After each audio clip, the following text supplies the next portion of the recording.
So I was reading Revelation chapter 3, and I had one of those moments where you just kind of have to stop and evaluate your life and evaluate your relationship with God. And what happens in Revelation chapter 3 is God is sending a message to one of the churches. And he says this. He says, I know your work.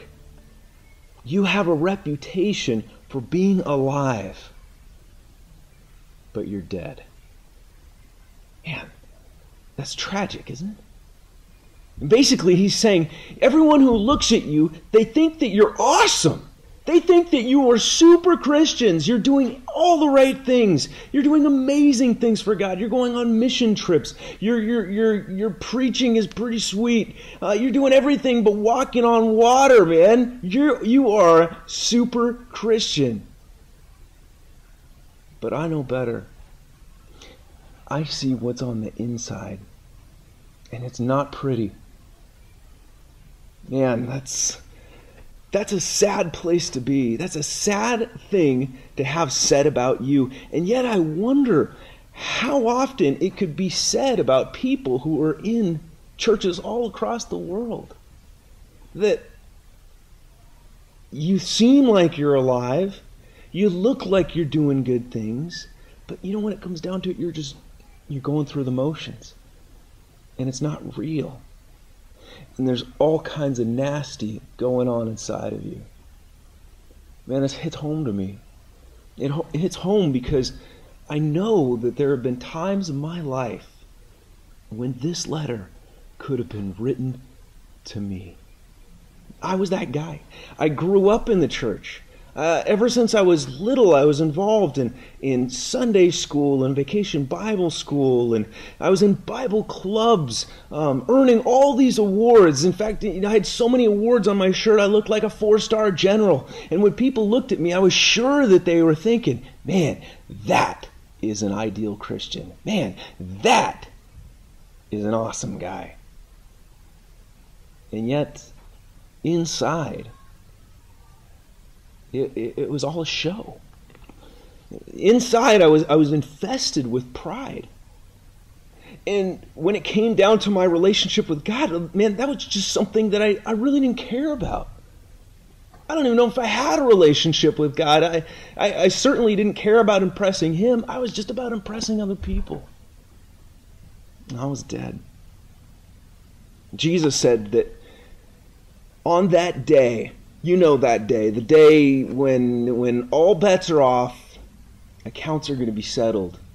Jesus said, there's going to be many who come to me and they say, Lord, Lord, didn't we do stuff for you? We did this and we did that. And Jesus says to them, I'm going to say, I never knew you. Depart from me. Being a Christian isn't about impressing other people. It's all about knowing and loving and trusting God.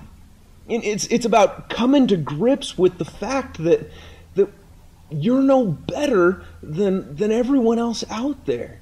That we're all in desperate need of God's grace.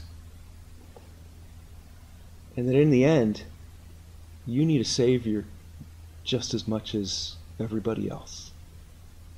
So stop trying to impress people. For those who are caught up in this temptation to want to live to make other people think that we're something that we're not, I think we need a steady dose of Ephesians chapter 2. Verse 1 says this, and you were dead in the trespasses and sins in which you once walked, following the course of this world, following the prince of the power of the air, the spirit that is now at work in the sons of disobedience, among whom we all once lived in the passions of our flesh, carrying out the desires of the body and the mind, and were by nature children of wrath like the rest of mankind. But God, being rich in mercy because of the great love with which He loved us, even when we were dead in our trespasses, made us alive together with Christ. By grace you have been saved.